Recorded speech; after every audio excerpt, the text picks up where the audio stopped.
أهلا وسهلا بطلبة بريب 2. إن شاء الله النهاردة هنتكلم على بارت 3 من ليسون 1. هنتكلم على البراونيان موشن اند بلازما ستيت. بإذن الله هنخلص الليسون النهاردة. أرجو تشتركوا في القناة وتشيروا الريكورد لأي طالب في تانية إعدادي لعله يفيده. بإذن الله. وهنحل النهاردة إن شاء الله أسئلة الكتاب وأسئلة مهمة جدا. وزي ما بقول نتابع كويس قوي، لأن أنا بقول في الريكورد أو في الفيديو أسئلة الامتحان. فإن شاء الله مش هيخرج عن الأسئلة اللي أنا بقولها، وهتفهم الساينس معايا ببساطة جدا، ومش هتحتاج إن أنت تحفظه. النهاردة زي ما قلت لكم هنتكلم على آخر جزء معانا في ليسون 1 براونيان موشن اند بلازما ستيت. احنا عايزين يا ولاد نعرف الأول يعني ايه براونيان موشن. في ساينتست كده اسمه براون. العالم ده لاحظ ايه؟ العالم ده لاحظ ان البولينج جرين او حبوب اللقاح بتتحرك حركة عشوائية في الووتر. فقعد يسأل نفسه ايه السبب اللي يخلي البولينج جرين suspended in water أو move randomly in water. ولاحظ برضو ان الدست او حركة الغبار بيتحرك حركة عشوائية in air. فبدأ يفسر ويقول ان البارتيكلز زي ما قلنا are in state of motion. اي جزيئات انا قايله قبل كده في حالة حركة مستمرة. ويعني ايه حركة مستمرة؟ يعني move continuously، يعني بتتحرك باستمرار. وعلشان البارتيكلز يا ولاد are in continuous motion، اذا البارتيكلز have ايه؟ شاطرين، have kinetic energy. اذا اي جزيئات لها طاقة حركة لان هي are in continuous motion. فبدأ الساينتست ده يفسر الحركة وسماها على اسمه براونيان موشن، سماها الحركة البراونية. يعني ايه حركة براونية؟ قال يا جماعة انا لاحظت ان البارتيكلز موف راندوملي، هي راندوم، ان جزيئات البولينجرين او الدست بيبدأوا يتحركوا in all direction. طب ايه السبب يا براون ان البارتيكلز تتحرك in all direction وتتحرك راندوم، حركة عشوائية؟ قال لهم السبب ان بيحصل يا ولاد كولوجن، تصادم. يعني انت مجرد ما تحط البولينج جرين في الووتر هيبقى او هيحصل كولوجن بين البولينج جرين والووتر. مجرد ما هترمي الدست في الهواء هيحصل كولوجن بين الدست والاير. ده سؤال بيجي في الامتحان يقول لك occurrence of Brownian motion. هي البراونيان موشن سببها ايه؟ سببها الكلمة دي، ان حصل كولوجن. زي ما انت كده ماشي في الشارع وبيبدأ حد بيخبط فيك من كل الدايركشن، انت بتبدأ تتحرك regularly or random، بتبدأ تتحرك عشوائي، يعني لان انت بتتخبط من كل النواحي.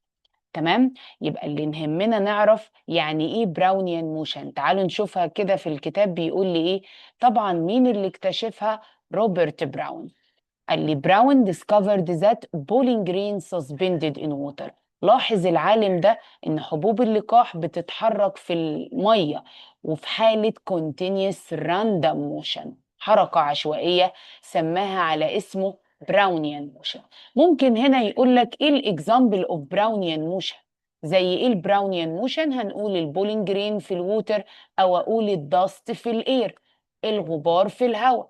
طيب ممكن يسألني يقول لي البراونيان موشن ديو تو كولوجن، نتيجة تصادم بين ايه وايه يا ولاد؟ نركز، بين بارتيكلز وفلويد. مهمة جدا. يعني البراونيان موشن بتبقى تصادم ما بين البارتيكلز. البارتيكلز زي مين؟ لايك بولينج جرين، لايك داست، لايك سموك. اي جزيئات مع مين؟ مع الفلويد. احنا خدنا قبل كده في بارت 1 الفلويد اللي هو اما يكون ليكويد او جاز. يبقى السؤال بيجي لي في الامتحان يقول لي البراونيان موشن due to collision between A and A، هتقول لي البارتيكلز and fluid. البارتيكلز دي ممكن تكون سموك، داست، بولينج جرين، مع الفلويد. طب what happen لو انا قلت لك what happen لو مثلا السموك particles collide with air، لو حصل تصادم ما بين السموك والاير. what happen لو الدست collide with air او البولينج جرين suspended in water. what happen شوف هتقول ايه. طبعا يا مس لما بيحصل كولوجن بين البارتيكلز وبين الفلويد هيحصل ان البارتيكلز move randomly. البارتيكلز هتبدأ تعمل random motion in all direction. الراندوم موشن دي احنا بنقول عليها ايه يا اولاد؟ براونيان موشن. يبقى باختصار الحركه البراونيه هي حركه عشوائيه لمين؟ للبارتيكلز. والبارتيكلز دي بتتحرك ليه عشوائي؟ ها، عايزه اشوفكم في الكومنت. ليه البارتيكلز موف راندوملي ان اول دايركشن؟ علشان ايه؟ عشان انا قايله في كولوجن بتوين البارتيكلز اند فلويد. الفلويد اللي هو الليكويد اورجاس. تمام يا اولاد؟ يبقى احنا عرفنا الاسئله اللي ممكن تجي لي في الامتحان كومبليت. هيقول لك البراونيان موشن due to collision between A and A، هنقول البارتيكلز اند الفلويد اللي هو الليكويد اورجاس. ونبقى عارفين الراندوم موشن، يعني ممكن يقول لك في الامتحان سؤال give scientific term راندوم. اول ما تشوف كلمة حركة عشوائية in all direction of relatively large particles suspended in fluid due to collision هتقول لي البراونيان موشن. نسبة لمين يا ولاد؟ الساينتست اسمه براون. هيقول لك البراونيان موشن ديو تو كولوجن، ما ده السبب. السبب ان الجزيئات بتتحرك حركة عشوائية لان في كولوجن ما بين البارتيكلز اند مين؟ الفلويد. الفلويد ده اما الووتر او الاير. تمام يا ولاد؟ طيب جميل. هنا سؤال مهم جدا وعندكم في الكتاب بيقول لي give reason diffusion of smoke، انتشار الدخان from candle in the air. لما بنولع عود بخور او بنطفي الشمعة بنلاحظ ان السموك ديفيوز. هو بيسألك ليه بقى الدخان بينتشر؟ ليه بيحصل ديفيوجن بين السموك والاير؟ او بينتشر ليه الدخان في الهواء؟ طبعا انا قلت دلوقتي ان السموك ده ايه يا ولاد؟ بارتيكلز، دي جزيئات، وبيحصل كولوجن ما بين السموك وما بين الاير، يعني بيتخبطوا في بعض او بيتصادموا مع بعض. فلما بيحصل تصادم بين السموك والاير اللي بيعتبر فلويد، هيسبب ايه؟ مين شاطر يقول؟ راندم موشن. هيحصل ان الجزيئات بتاعت السموك الدخان هتبدأ تتحرك راندم، عشوائي in all direction، وده اللي بيخلي السموك ايه؟ ديفيوز. يبقى نرتب الكلام تاني. هو بيسألني بيقول لي ليه السموك ديفيوز in the air؟ واي؟ ليه بينتشر؟ بالترتيب كده.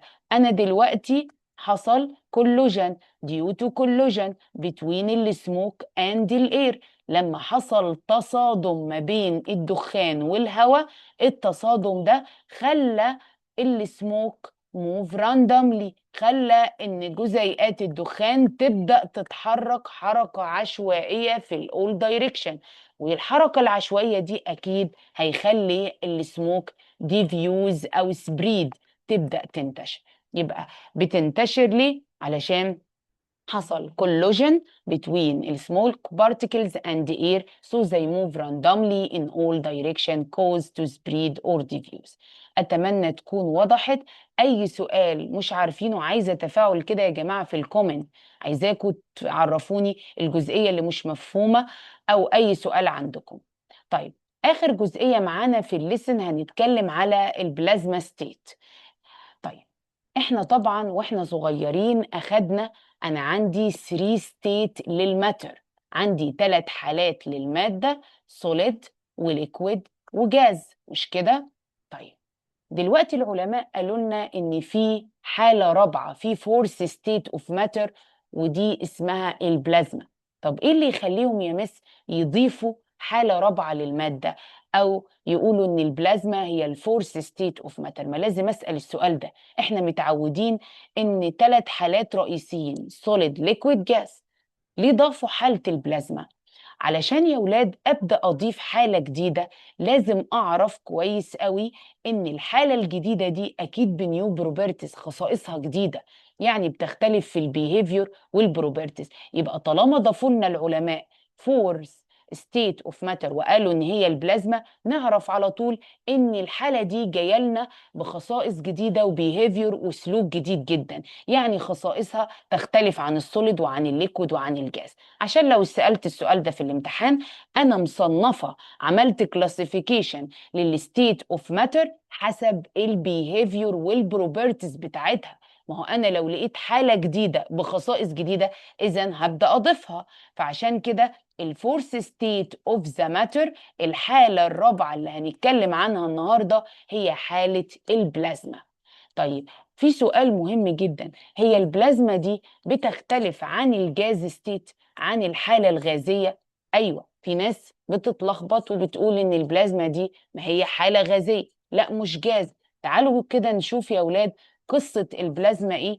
إحنا بنقول دي الحالة الرابعة، وعرفت ليه ضافوها أو خلوها الفورث ستيت اوف ماتر، علشان خصائصها طبعا جديدة، نيو بروبرتيز، والبيهيفير كمان مختلفة. طيب، ايه قصة البلازما دي؟ البلازما دي يا ولاد هي عبارة عن ايه؟ ايونايزد جاز. خلي بالكم الكلمة دي، ايونايزد جاز. يعني ايه؟ يعني ايه غاز متأين؟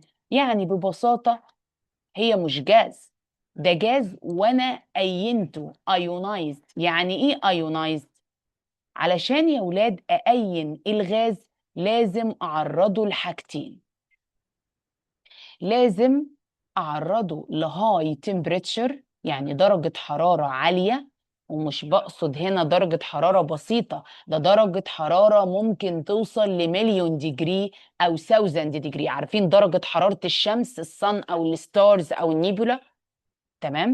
والحاجة التانية عشان أأين برضو الجاز، إن أنا أعرضه لسترونج إلكتريك فيلد، لمجال كهربي قوي جدا. يعني ببساطة يا مس، أنت دلوقتي عايزة تدي طاقة للغاز ده؟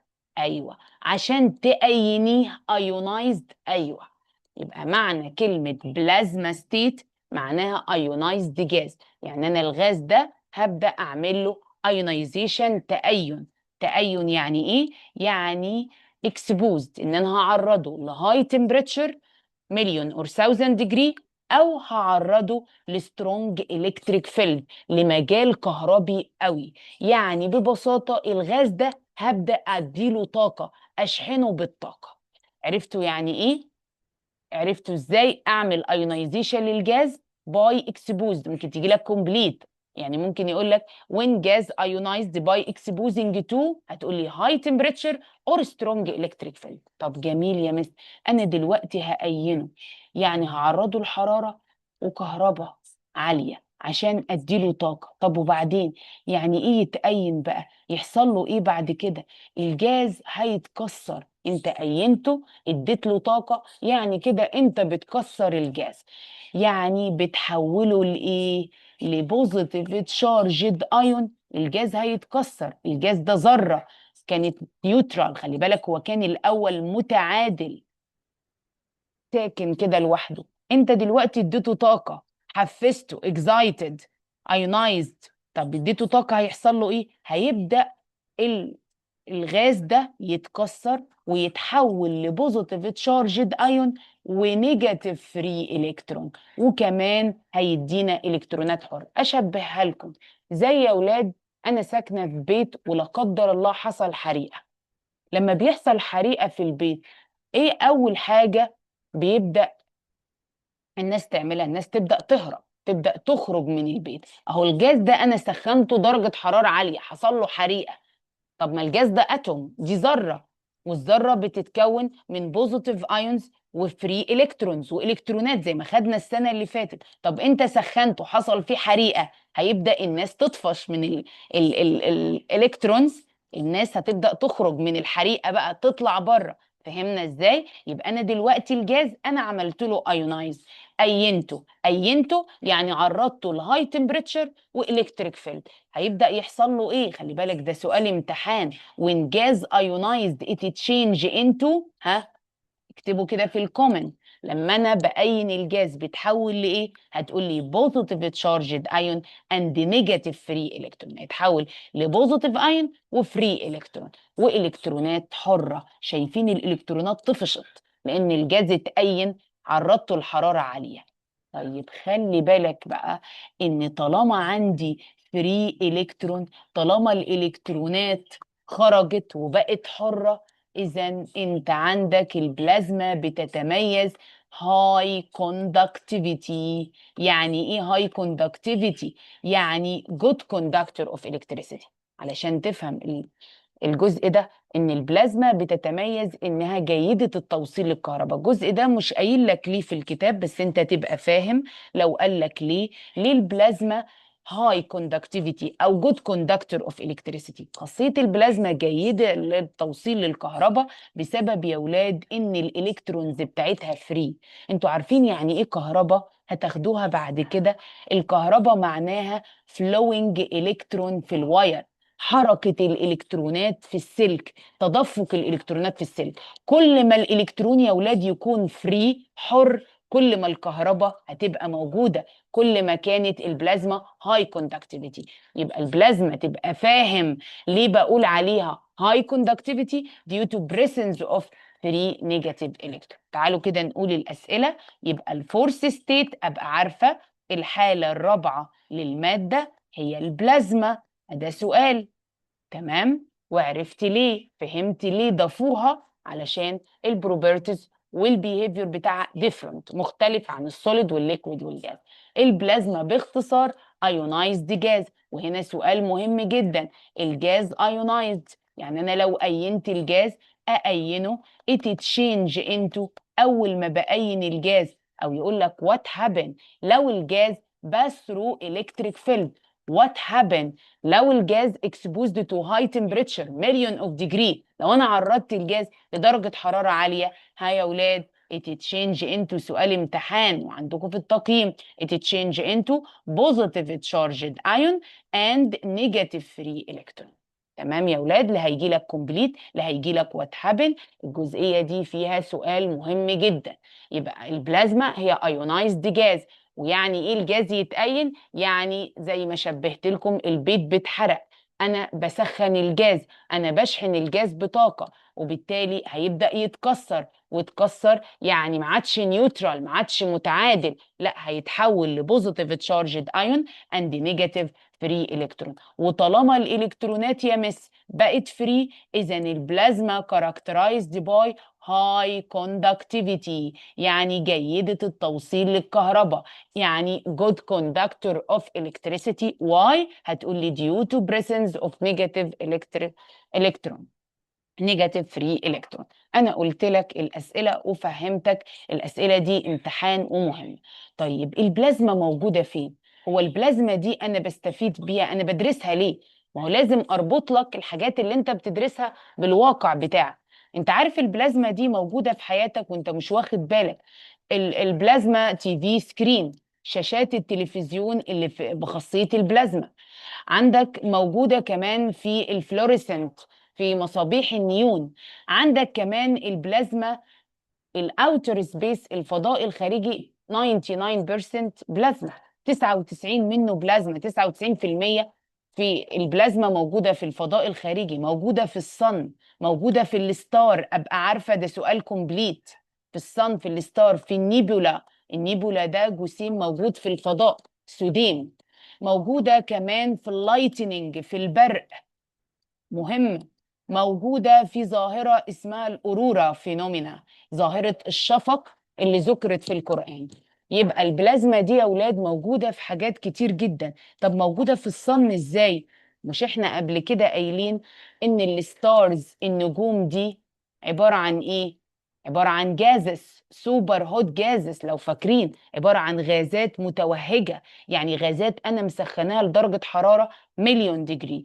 طيب انت بتسخن غاز، ها افتكرت، يبقى دي بلازما. ما انا الجاز اسخنه لهاي تمبريتشر، يبقى كده هيتحول ل بوزيتيف تشارجد ايون ونيجاتيف فري الكترون. اذا البلازما موجوده فين؟ بيجي سؤال كومبليت. في الصن، في الستار، في اللايتنينج، البرق. البرق شحنات متعرضه للالكتريك لكهرباء. عندنا ظاهرة القارورة، والقارورة هي مش عندك، بس تبقى فاهم الظاهرة دي يا ولاد. الغلاف الجوي من حكمة ربنا في طبقة اسمها الايونوسفير. الطبقة دي سكاتر بتمنع الأشعة الضارة. في أشعة كوزميك راديشن بتجيلنا من الأوتر سبيس. من حكمة ربنا إن الايونوسفير سراوندد أو بيحيط بالإيرث، علشان تبعد او سكاتر الهارموفول راديشن، تبعد الاشعه الضاره دي وترجعها تاني للاوتر سبيس. طيب اثناء والاشعه دي بترجع، بتعمل كده لايت كولرز او الوان كده في السماء، اللي هي ظاهرة القارورة أو الشفق القطبي. ألوان كده بتبقى موجودة في السماء. الألوان دي اللي بيشوفوها الناس اللي موجودة في النورث بول والساوث بول، علشان كده بيقولوا عليها بولار لايت، بيسموها الأضواء القطبية، ودي ذكرت في القرآن. الأنوار دي ببساطة نتيجة تشتيت الأشعة الضارة، إن الغلاف الجوي بيمنع الأشعة دي إنها توصل لك وتعمل مشاكل. فهو بيمنع الأشعة دي، بتظهر الألوان دي اللي هي القارورة. يبقى لو قال لك البلازما موجودة فين، أعرف الأمثلة. ده سؤال مهم. في الصن، في الستار، في النيبولا، اللايتنينج، والقارورة فينومينا. وأنا شرحت لك أهو الإكزامبل، وعرفنا البلازما هاي إلكتريك كوندكتيفيتي. البلازما يا جماعة ببساطة هي ايونايزد جاز. ايه الفرق بين الجاز والبلازما؟ خلي بالك، الجاز نيوترال تشارج، شحنته متعادله. الجاز انت مش نوت كوندكت الكتريسيتي، ما بيوصلش كهرباء الغاز العادي، بدليل الاكسجين اللي حواليا ما بيكهربنيش. انما ما تقوليش البلازما دي جاز، دي ايونايزد جاز. هنا فرق، مش غاز عادي. ايونايزد يعني انا هيتنج، انا مسخناه لهاي تمبريتشر اور اكسبوزد تو فيري سترونج الكتريك فيلد، يعني غاز مسخناه او عطياله شحنه كهرباء. وبالتالي لما انت تسخن الغاز، الغاز ده هيبدا يتكسر زي البيت اللي بيتحرق، ويبدا يطلع السكان بتوعه. مين السكان بتوعه؟ ها، البوزيتيف تشارجد ايون والنيجاتيف فري الكترونز. تمام يا اولاد، اتمنى تكون وصلت. طيب انا بدرس ليه البلازما؟ زي ما قلت لك البلازما في حياتك بس انت مش عارف.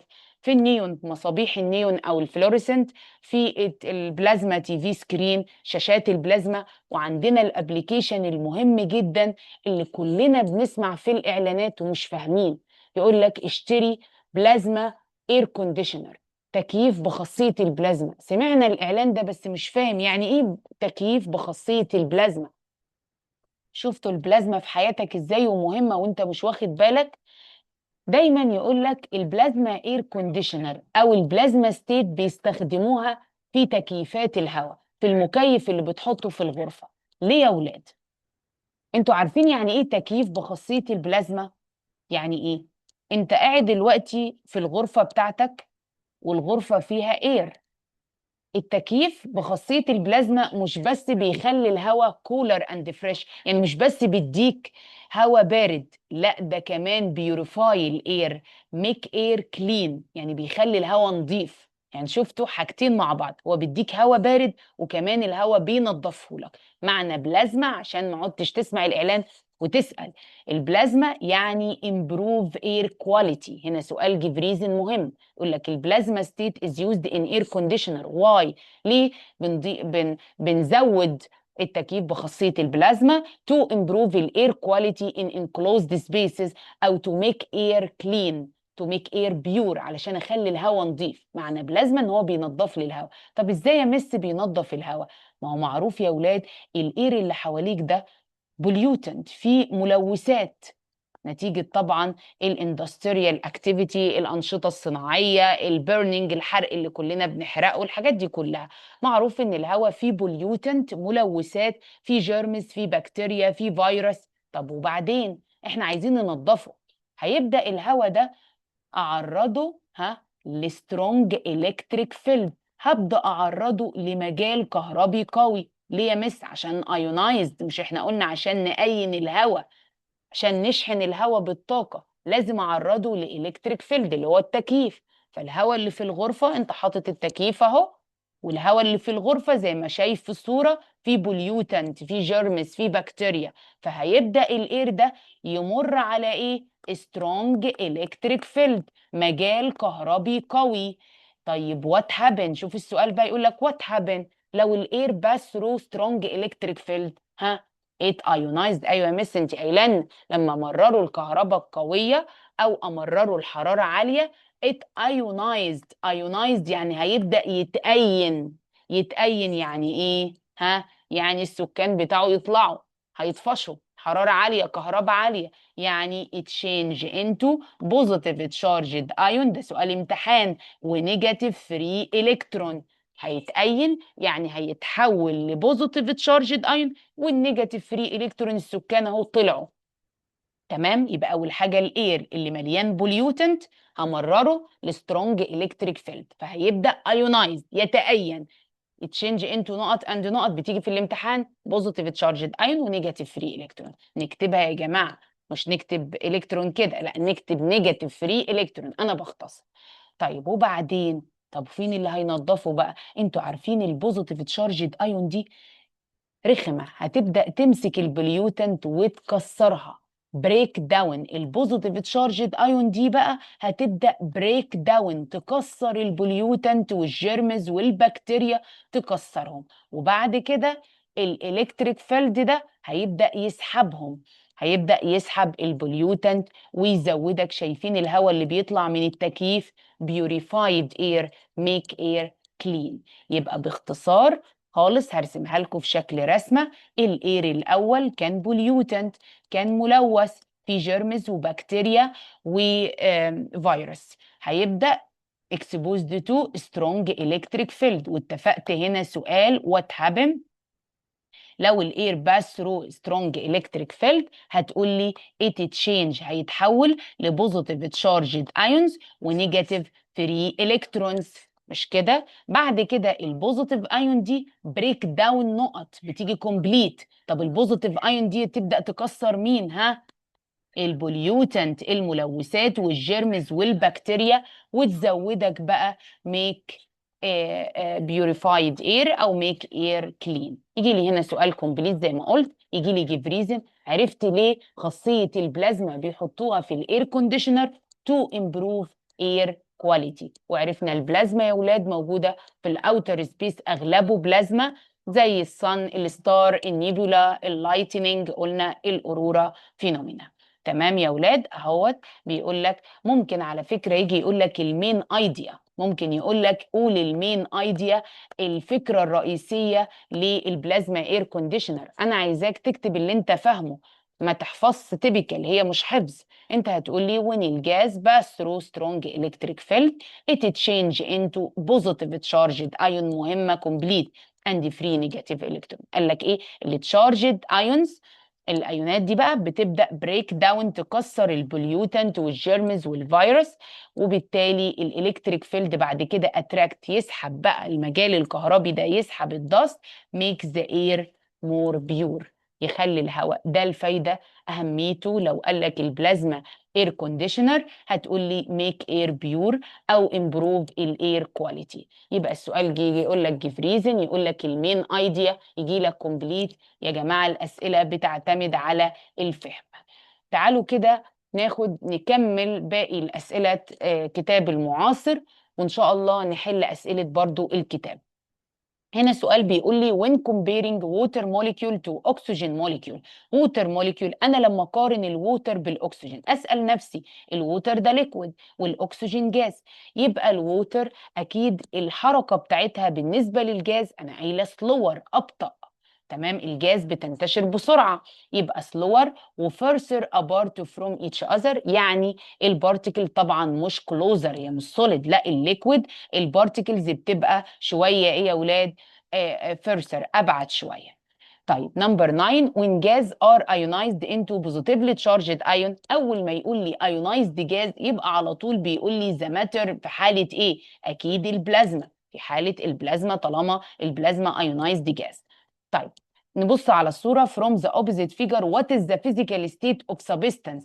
ايه الحالة؟ انت شايف دلوقتي ده ما بقاش جاز، ده بقى ionized جاز لانه اتحول لبوزيتيف ايون ونيجاتيف فري الكترون. طالما ionized جاز يبقى حالة البلازما. طيب نمبر 11 each of the following is an example of plasma state. كلهم بلازما ما عدا، طب ما اللايتنينج انا قلت البرق بلازما لانه غاز متعرض لكهرباء. الساند نشوف شويه، الصن بلازما طبعا، الصن بلازما لان هي اوفر هيتد جازز، غاز وتعرضت لحراره عاليه. والقاروره بلازما. يبقى ما عدا مين يا ولاد؟ ما عدا الساند. تمام، ما عدا الساند.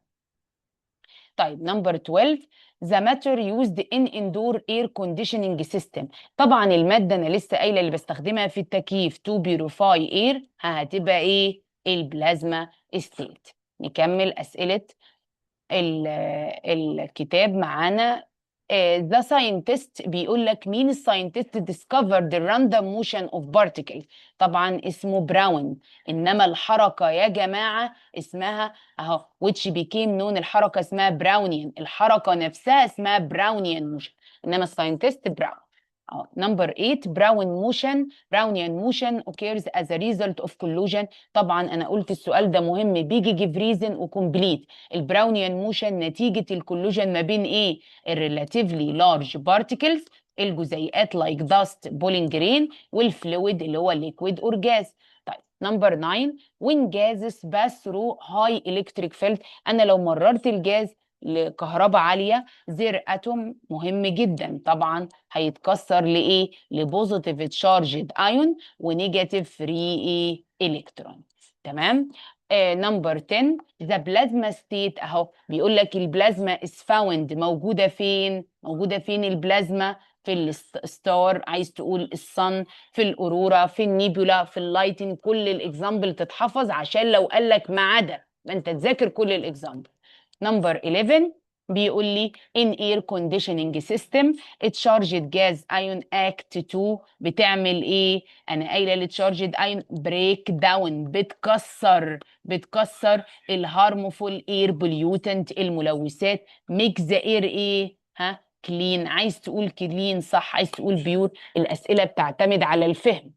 انا قايله التشارجد ايون دي بتبدا تكسر البوليوتنت، بريك داون harmful air pollutant make the air pure.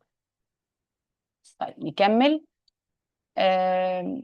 برضو هنقول الكوريكت. هنا بيقول لي the forces of attraction between the particle of a substance maximum. الاتراكشن فورس يا ولاد كبيرة في مين؟ ها في الليكويد؟ غلط، السوليد very tiny spaces. Number 2 intermolecular spaces between the molecules of liquid. المسافات للليكويد بالنسبة للجاز. الليكويد لا هتبقى less than طبعا. الجاز is very large spaces، الليكويد بالنسبة للجاز less than أو smaller than. نمبر 3 the suspended particle. سؤال حلو كاتبه لكم في الشيت، نذاكر من الشيت بتاعي. move randomly in motion known as Brownian motion. السسبندد particle in الجسيمات ان ايه؟ بتتحرك حركة عشوائية طبعا في الفلويد. انا قايله البراونيان موشن ما بين البارتكلز وكررتها كتير. والفلويد، الفلويد ده ليكويد اور جاز، ما ينفعش سوليد لان انا قايله في بارت 1 السوليد نوت فلو. نمبر 4 most of the matter in outer space. طبعا اغلب الماتر، سؤال مهم جدا في حاله بلازما ستيت. تعالوا يا ولاد كده نشوف، انا عايزه بقى 5 و6 homework. عايزه اشوف اسئله الكتاب مهمه جدا جدا. بيقول لي choose the correct answer. air and water are similar in that. الاير والووتر متشابهين زي بص ايه؟ ان الاتنين have mass ولا can be seen. اقدر اشوفهم؟ لا الاير انا ما اقدرش اشوفه. have fixed shape، لا الووتر liquid والليكويد not fixed shape change طبعا. have fixed volume، الاتنين عندهم حجم ثابت. لا الاير جاز والجاز، شوفوا انا بقول لا ليه؟ لان الاير جاز والجاز ان فيكسد فوليوم. يبقى هما الاتنين هاف ماس. ايوه طبعا لان الاتنين ماتر يا مس. الاير والووتر الاتنين ماتر والاتنين هاف ماس. سؤال حلو. طيب نمبر 2 You have two group of substance، عندكم مجموعتين، جروب X oil wood ماربل، طبعا اويل ليكويد اهوت، وود خشب، وماربل دول سوليد، ماربل اللي هو الرخام. جروب واي اكسجين نيتروجين اند هيدروجين، اذا جروب واي جاز، وده ليكويد وقلنا ده سوليد. which of the following represent one of properties X and Y؟ X هيبقى ايه؟ طب نشوف كده، بيقول لي اوكيوباي سبيس، اكس اوكيوباي سبيس طبعا اكيد لها حجم، اوكيوباي سبيس يعني لها فوليوم ماشي، بس واي دازنت اوكيوباي سبيس دي هستبعدها ليه؟ لان واي ده جاز، والجاز ماتر، والجاز بيشغل برضه حيز لانه ماتر، يبقى غلط ايه؟ بي هنقول اكس هاز فيكسد شيب، لا طبعا يا مس، لان الليكويد، الاويل ده ليكويد، والليكويد نوت فيكسد شيب، ما عندوش شكل ثابت. طيب واي هاز نو فيكسد شيب دي معانا، بس طبعا بي غلط على اساس ان اكس بيقول لي فيكسد شيب. طب سي، هاز اكس هاز فيكسد فوليوم، طبعا فيكسد فوليوم، عندهم حجم ثابت، ايوه الليكويد والسوليد لهم حجم ثابت، عشان كده نوت كومبريسيبل. طيب واي بيقول لي doesn't have fixed volume، ايوه طبعا الجاز ما عندوش حجم ثابت، ايوه لان انا قايله الجاز indefinite shape and indefinite volume، يبقى الصح الاختيار سي. شوفوا، يعني الاسئله عايزه واحد مذاكر كويس. دي ليه؟ لان اكس ليكويد وسوليد عندهم الاثنين فيكسد فوليوم. طيب واي نو فيكسد فوليوم، ايوه لان الجاز indefinite shape and indefinite volume. اسئله حلوه. طيب ده كاتبه لكم في الشيت، سؤال حلو برضو ومهم. when container containing two substance X and Y is tilted، يعني انا دلوقتي كونتينر فيه مادتين X و Y tilted، يعني ميلته شويه. become as shown in the figure. which of the following determine state of substance X and Y؟ اكس هتبقى ايه يا ولاد؟ واي هتبقى ايه؟ ها، لاحظت اكس واي ثابته، واي ما حصلهاش اي تغيير، الفوليوم فيكسد فوليوم، انما اكس فلوبل ده مالت شويه، يبقى اكس هيبقى سوليد ولا اكس ليكويد؟ مين المادة الليكويد؟ طبعا اكس هتبقى ليكويد، هنستبعد الاي والدي. طيب واي بقى، طب واي ما حصلهاش حاجة، يبقى اكس ليكويد وواي سوليد. ليه؟ لان الليكويد هو اللي فلوبل ابيليتي تو فلو، هو اللي له القدرة انه ينساب، تمام، علشان شكله بيتغير، عشان الشيب تشينج according to shape of contain. انما واي سوليد ليه انا اخترت سوليد؟ لان واي ما حصلهاش حاجة. شوفوا سؤال حلو كاتبه لكم في الشيت. طيب نمبر 4، in the opposite figure what happened to volume of each of the water and air؟ ايه اللي هيحصل للاير؟ انا حاطه طبعا سرنج وبدات اضغط، ايه اللي هيحصل للاير وللووتر when the piston of syringe is pressed؟ لما اضغط على المكبس ايه اللي هيحصل؟ هل الووتر هيحصل لها حاجه؟ هو بيقول لك الووتر الاول والاير ريسبكتيفلي على الترتيب، يعني الووتر يحصل لها حاجه؟ لا يا مس، الووتر ده ليكويد، والليكويد فيكسد فوليوم نوت كومبريسيبل، يبقى المفروض ريمين ان تشينج. طيب التانية الاير هيحصل لها حاجه اما اضغط؟ طبعا الهواء بينضغط، يبقى الحجم بيقل، يبقى هنختار سي. ليه سي تاني؟ لان الووتر ليكويد، والليكويد حجمه ثابت، فبيفضل remain unchanged not compressible. انما الاير يا ولاد طبعا ده جاز، والجاز compressible لانه حجمه بيتغير. اتمنى النهارده اسئله الكتاب ان شاء الله هكملها باذن الله المره الجايه، اتمنى الجزء ده يكون اتفهم. يا ريت يا جماعه نشترك في القناه، هنفهم الساينس ونشير الفيديو لاكبر عدد. ليك صاحب او صاحبه محتاجه الليسن، يا ريت نشير الفيديو لاكبر عدد ونشترك في القناه. شكرا.